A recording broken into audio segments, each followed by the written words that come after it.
Welcome back to the deep dive. This is where we take powerful sources, unpack the really important bits for you, and help you cut through all the noise. Get straight to what matters. Exactly. We're your guides, digging into the fascinating ideas in the material you share with us. And for this deep dive, we're really zoning in on one specific source. That's right, the book titled The Buddha's Lost Art of Gaam-Node Ru and the Three Natures. And even more specific than that, we're focusing our deep dive today entirely on Chapter 5 of the book. Chapter 5. Okay, let's really get into this. Mhm. Now, if you've been following along, you'll know we've already touched on the book's core idea, that there are these hidden forces kind of driving us. The three natures, the book calls them. Right, you've got the good nature pulling towards peace, clarity, wisdom, all that good stuff. Uh-huh. Then the bad nature steering us towards, well, chaos, suffering, confusion. And the third one, the stagnant nature. Yeah, that one just wants you to stay put. Stuck, dull, complacent, just meh. Exactly. And then in Chapter 4, the previous chapter, the book brought in this crucial idea it calls the missing element.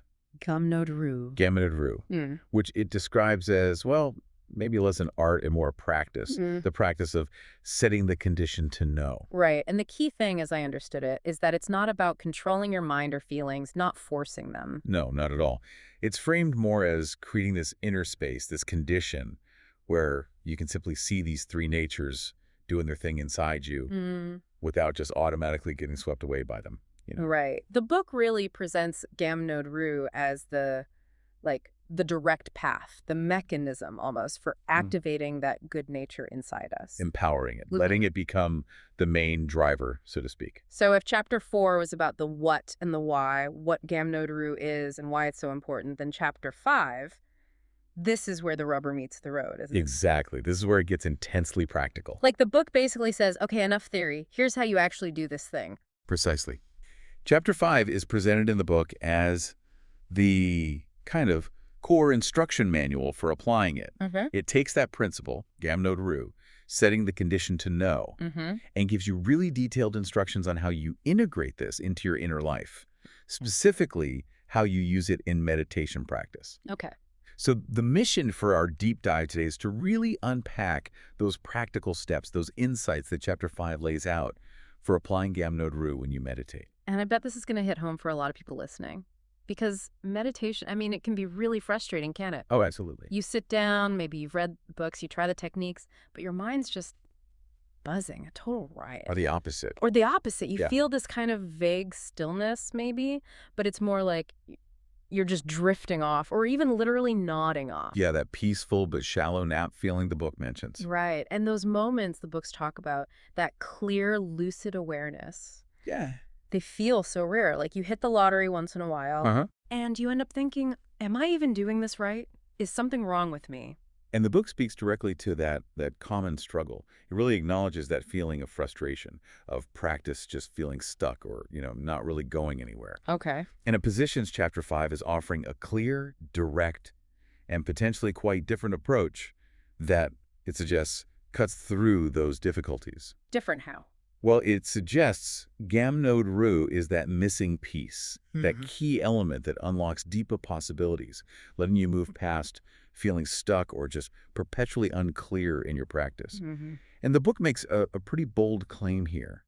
It presents this method as one used by the Buddha himself, passed down through lineage. Wow, okay. So it's emphasizing authenticity, effectiveness. Exactly. Saying this isn't just some new idea, this is ancient wisdom. That definitely gets your attention. Makes you want to know, okay, what is this method specifically? And the great thing about Chapter 5, as the book presents it, is that it's not just philosophy. It gives you concrete, actionable steps. Right, not just theory. Not just theory at all.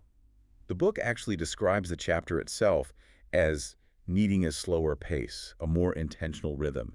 It even says there's intentional repetition in the instructions, Interesting. inviting you, the reader, to read carefully, unhurriedly. Yeah. So we'll try and bring some of that deliberate focus into our chat today as we explore it. Absolutely. Like the pace of the practice is mirrored in how you learn it. Makes sense. Okay, let's transition then. From that overview into the real meat of it, following the book structure for Chapter 5, it kicks off with Part 1, laying the foundation. Yes, it starts with a section called Starting Fresh, right there on page 22. And this bit seems especially aimed at people who maybe already meditate. People with experience, yeah, maybe years of practice, but who feel like they've hit a wall or they're just not sure if it's working. Exactly. It speaks right to that experience you mentioned. Maybe you sit regularly, you feel some peace, but often it's that vague stillness. The peaceful but shallow naps. Right, punctuated by those occasional, almost accidental flashes of lucid awareness. Mm. It paints that picture of a practice feeling inconsistent, maybe a bit flat, Uh-huh. but you keep doing it because, well, what else are you supposed to do? Right. And the book jumps in right there and says, hey, if that sounds familiar, Gaam-Node Ru offers a way beyond that. Beyond the stagnation, the confusion, the frustration. It reveals what the book calls the missing element, that Mhm. precise interaction, or maybe better, that setting of an inner condition that lets you break through those barriers that feel so solid. And it links it back to the Buddha, saying this is the authentic method passed down. And crucially, the book hammers this point. This approach is not passive, it is direct. Direct. It's described as the essential mechanism for actually living the middle way, for actively bringing together those core qualities the book talks about: knowing, happiness, purity. And not just as nice ideas. No, as lived realities, things you actually experience reliably. And the book argues quite strongly that the biggest misunderstandings in meditation happen right at the beginning, in these early stages. So Chapter 5 is designed to shed light on that, to show how the bad nature, and also the stagnant nature, subtly keep us locked out of true, dependable inner freedom. How? By making us try too hard. Exactly. We get caught in striving and trying to make peace happen or make thoughts go away, which, according to the book, is precisely what prevents it. It feeds the wrong system. Okay, that makes sense. The potential impact described sounds pretty huge, though. Page 23 talks about healing deep, seemingly untreatable pain. Yeah, it suggests it can reach both the obvious stuff, emotional wounds, psychological pain, but also that more subtle, chronic background hum of unease that so many of us live with. A return of sanity. That's a powerful phrase. It is, and it clarifies it's not through denying reality, but through skillful, steady movement internally and cultivating this real grounded presence moment by moment. It even mentions physical changes, dreams shifting. From nightmares to friendly dreams or just untroubled sleep, and resetting the nervous system, suggesting a real physiological calming effect. But gradually, right? Not overnight. No, the book is clear on that. It says these changes come in thin, gradual layers. It's a process. One of the most striking things for me was the part about practicing with eyes open. Yes, that's a big one. Being able to cultivate this state while you're walking, talking, working, that's quite different. It really is. The idea is that the transformation isn't just cordoned off for when you're sitting on a cushion.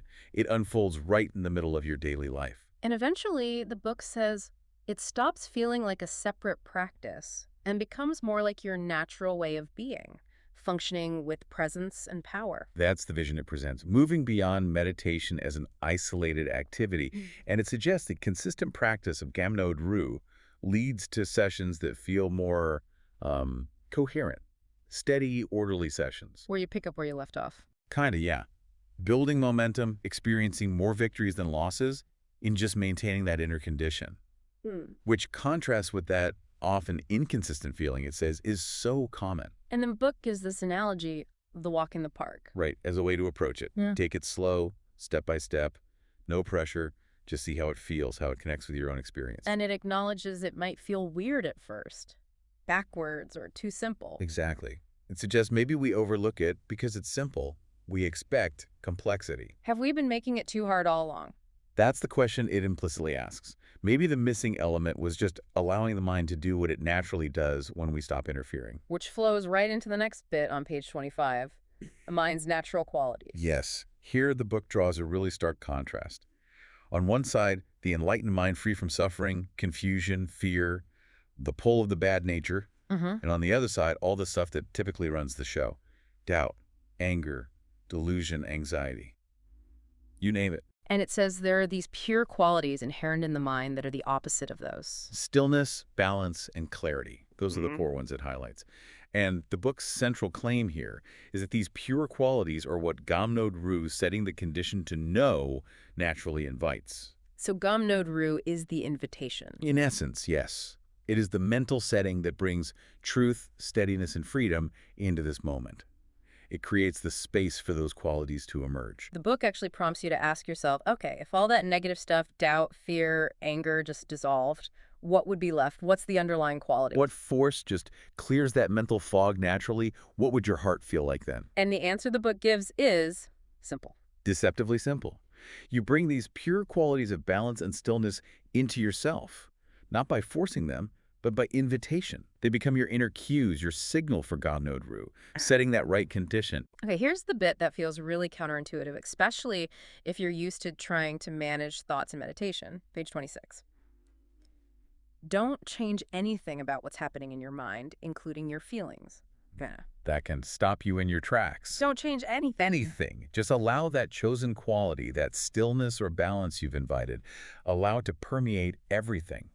Your body, your surroundings, the whole world as you perceive it. The book calls this simple act a reset button. A reset button.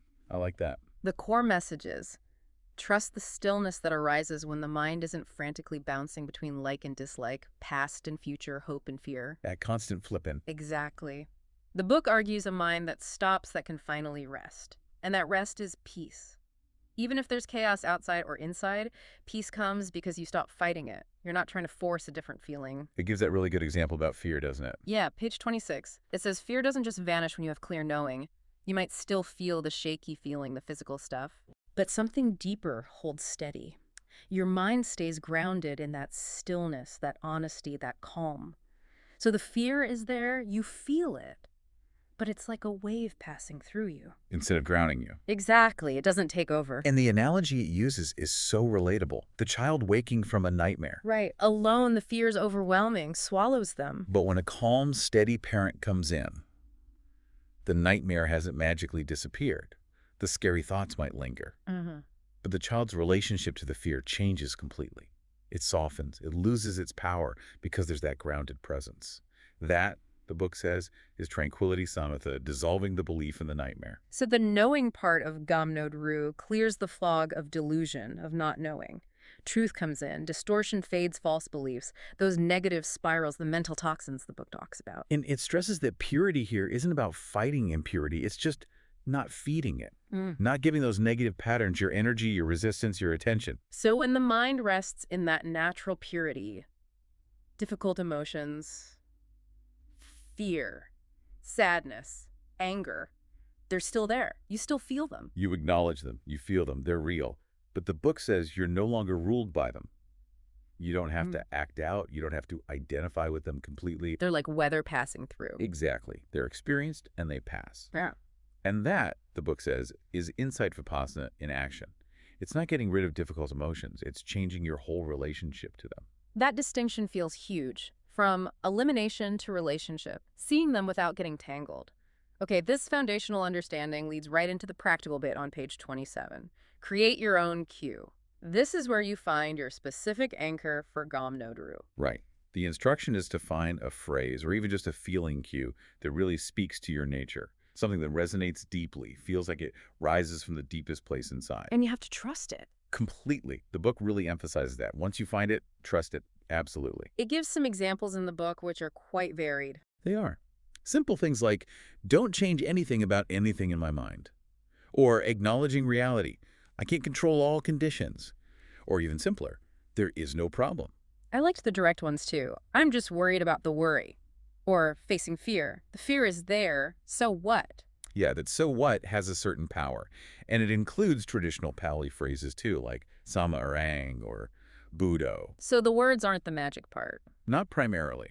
The emphasis is on choosing something that creates a genuine connection for you. Something that actually settles that constant push and pull of like and dislike, which the book sees as the engine of suffering. And being clear on what it means to you is important. Crucial for its power, the book says. Knowing the deep intention behind the cue. Okay, and here's that really important distinction the book makes. This cue, this Gaam-Node Ru, it's not just a positive affirmation. No, definitely not. It's not trying to slap a happy sticker on things or push negativity away. The book links that kind of surface stuff to the stagnant nature. Right. This cue is different. It's Gaam-Node Ru, described as committed, clear, goes deep.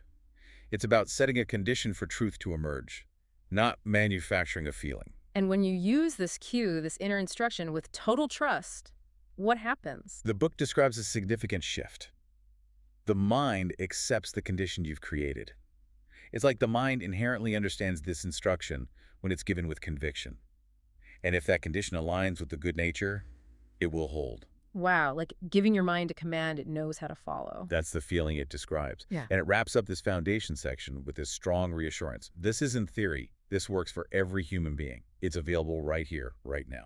Grounding it in something universal, not mystical. Exactly. Setting the stage for the how-to that follows. Okay, great foundation. We understand the mind's natural clarity, the idea of the cue, the Gaam-Node Ru that invites it. Now let's shift, like the book does, into the core practical steps, part 2. Core practice. And the book says, read this bit carefully, take your time. Yes, it really encourages an unhurried approach. It starts on page 29 with, finally, finding the invisible line. And first up is posture. Okay, posture. Does it have to be perfect lotus? Not at all. The book is quite flexible. Standing, sitting, even lying down is fine. Yeah. The main goal isn't perfect physical comfort, actually. No. No, it's more about holding a position you can sustain without constantly needing to shift or adjust. The book suggests that physical comfort becomes less of a big deal once you establish that deeper mind-body connection through the practice itself. Interesting. Okay, so posture is sustainable. Then what's the first actual instruction? Simple but specific. Yeah. Look out in front of you, indoors, outdoors, even just at the ground near your feet.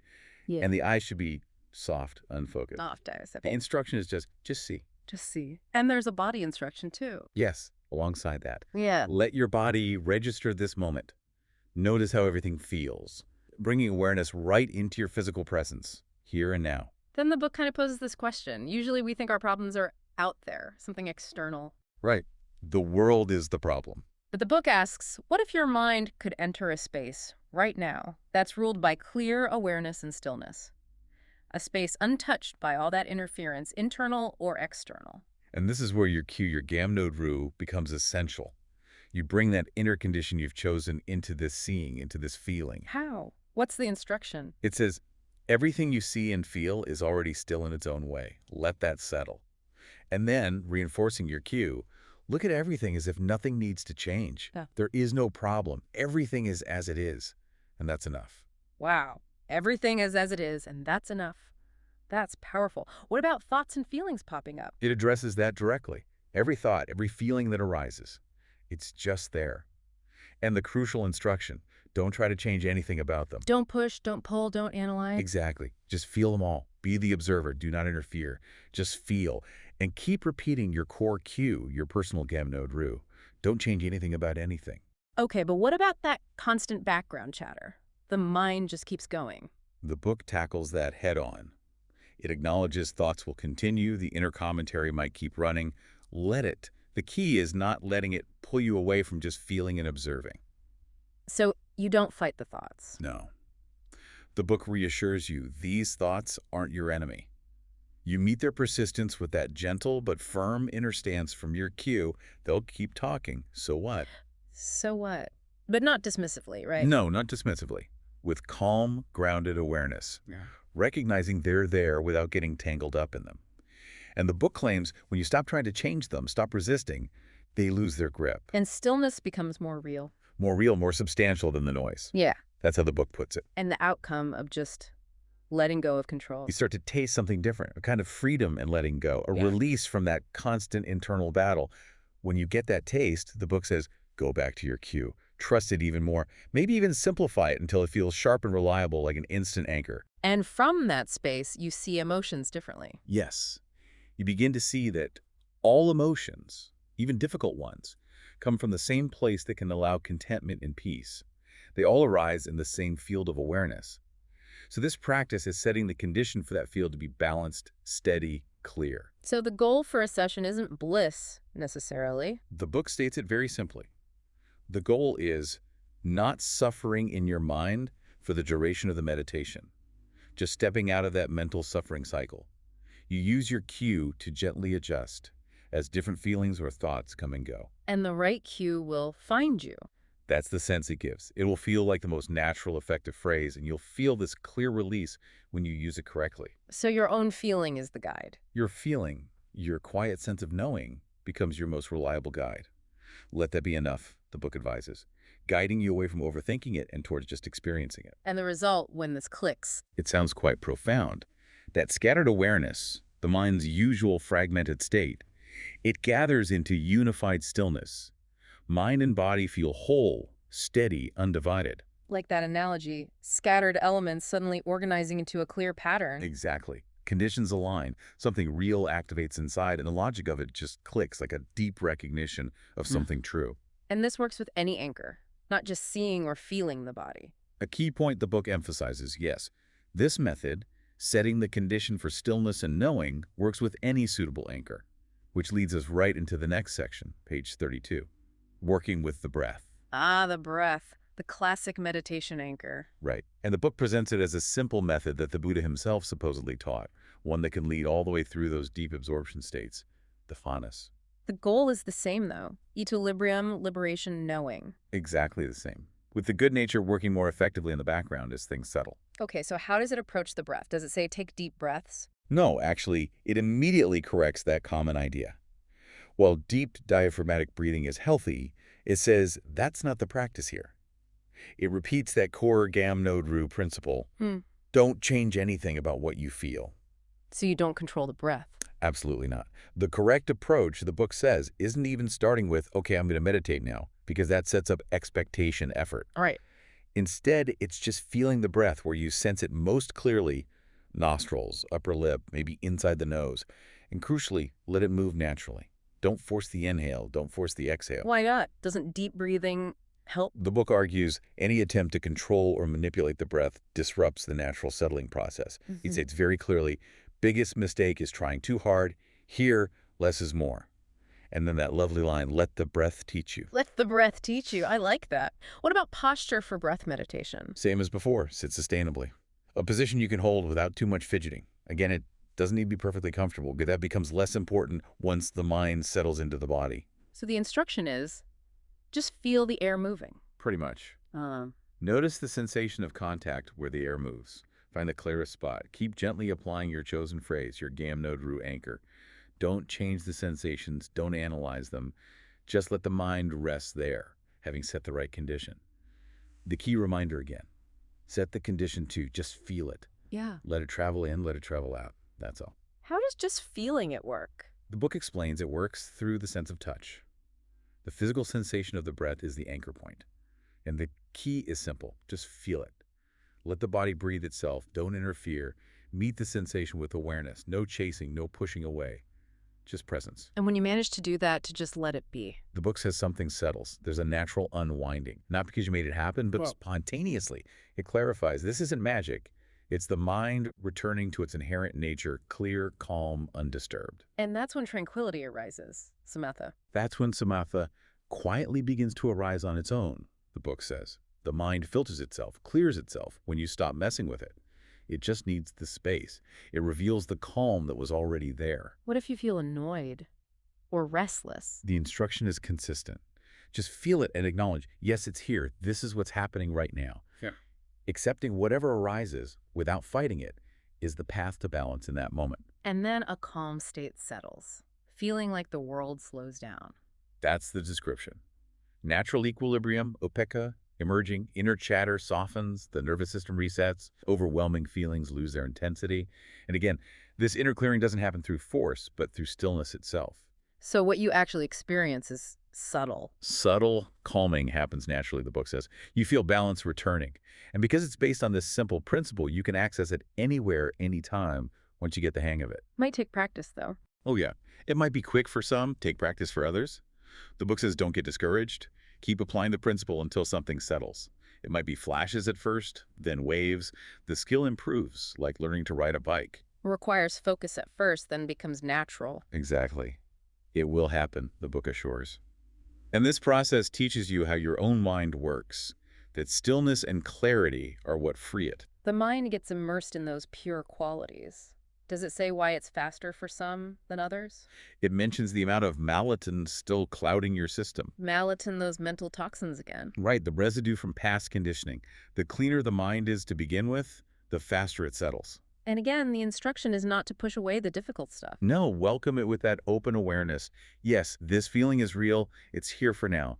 Acknowledge it, Let it move through without grasping or resisting. Trust the mind's intelligence to clear itself when you provide the right condition.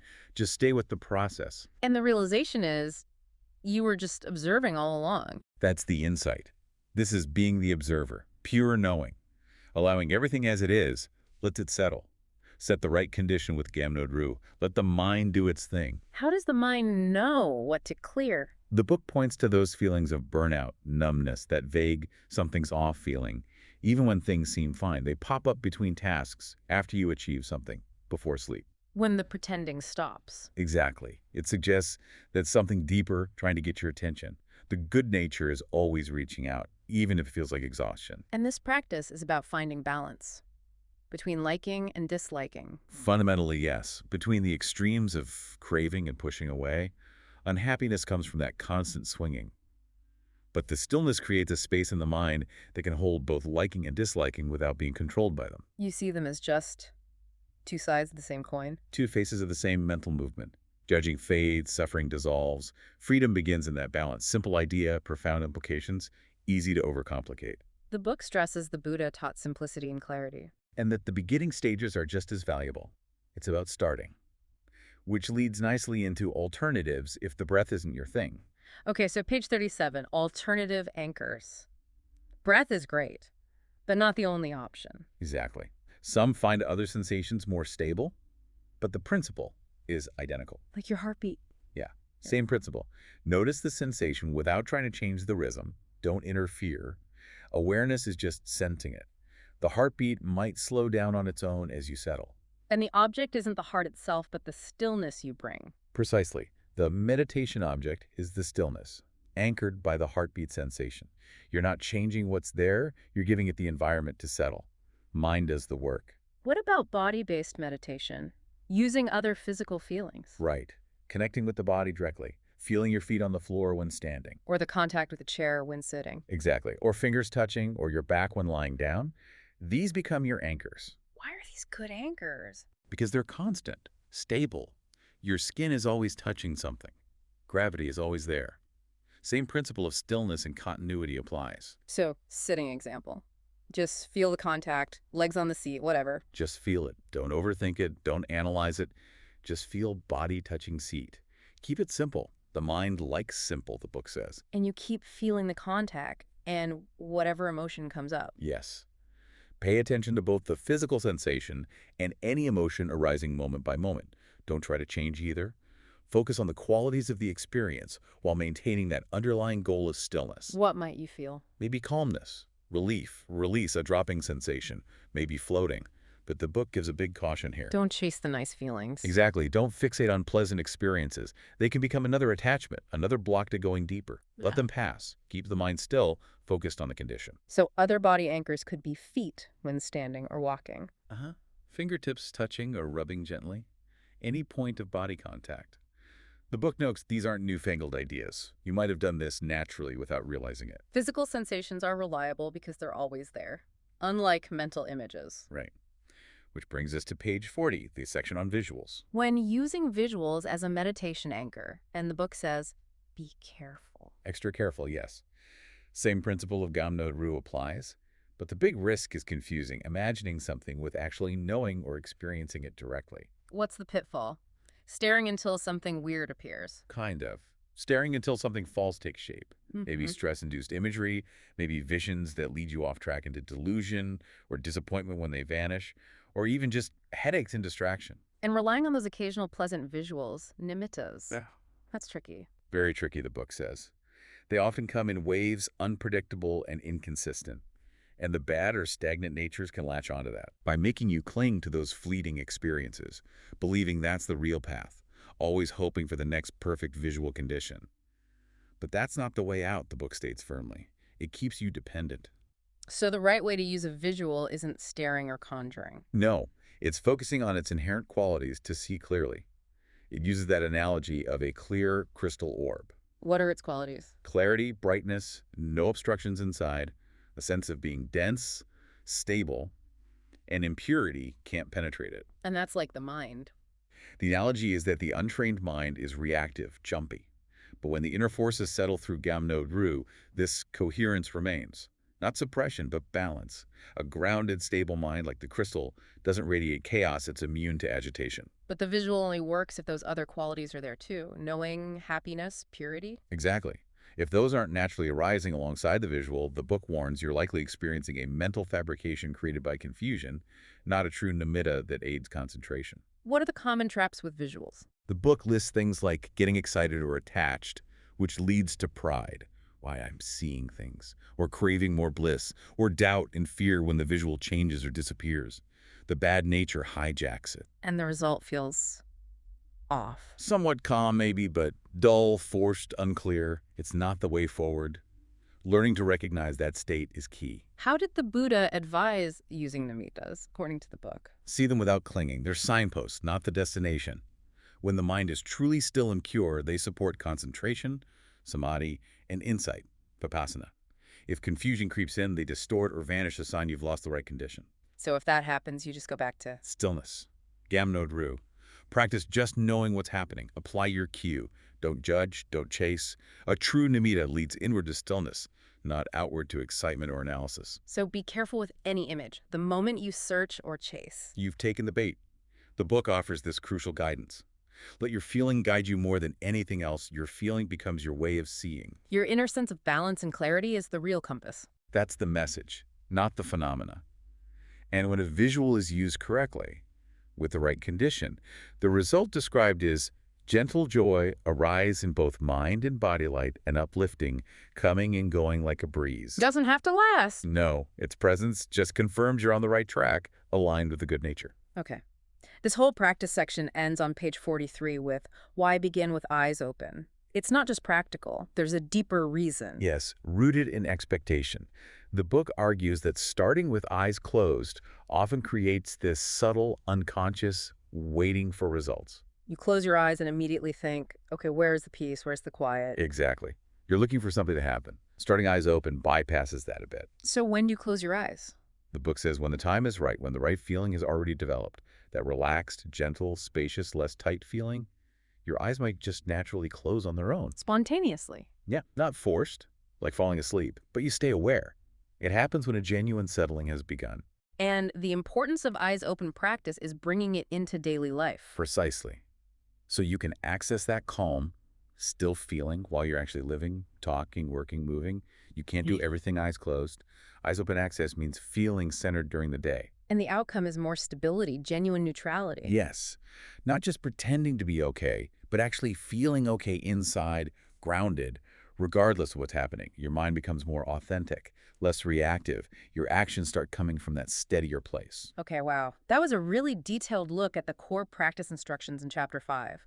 Laying the foundation, creating the cue, applying Gaam-Node Ru with different anchors.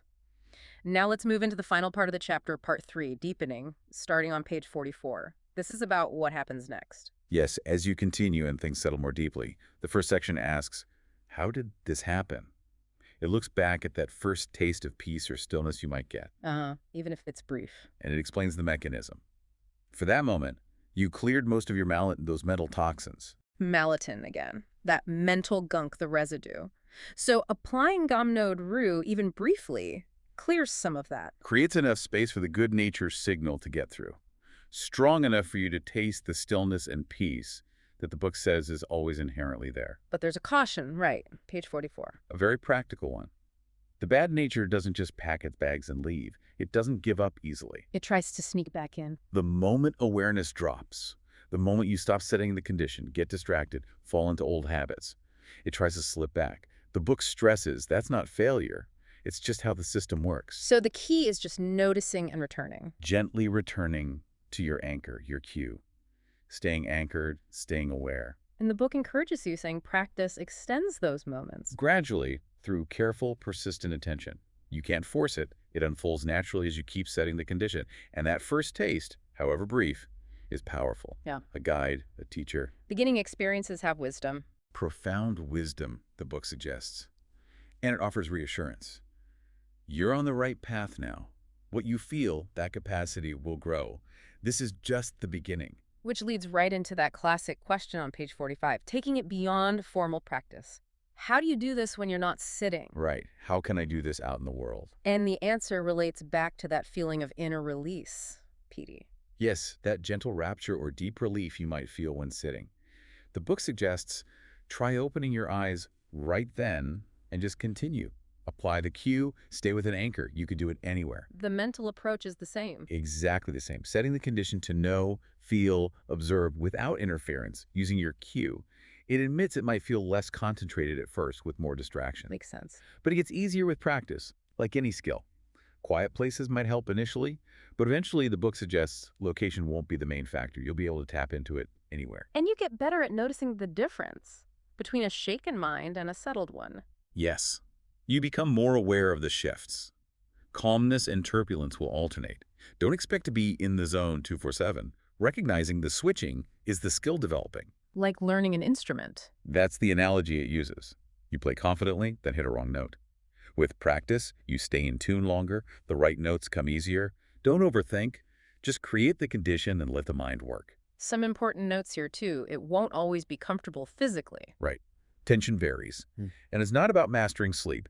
Dozing might happen, body needed rest, that's fine. But the point is, staying awake and aware enough to learn and remember to apply Gaam-Node Ru, hence the eyes open emphasis. And examples for daily life. Standing in line. Focus on your feet, or fingers touching your phone. The whole body offers anchors.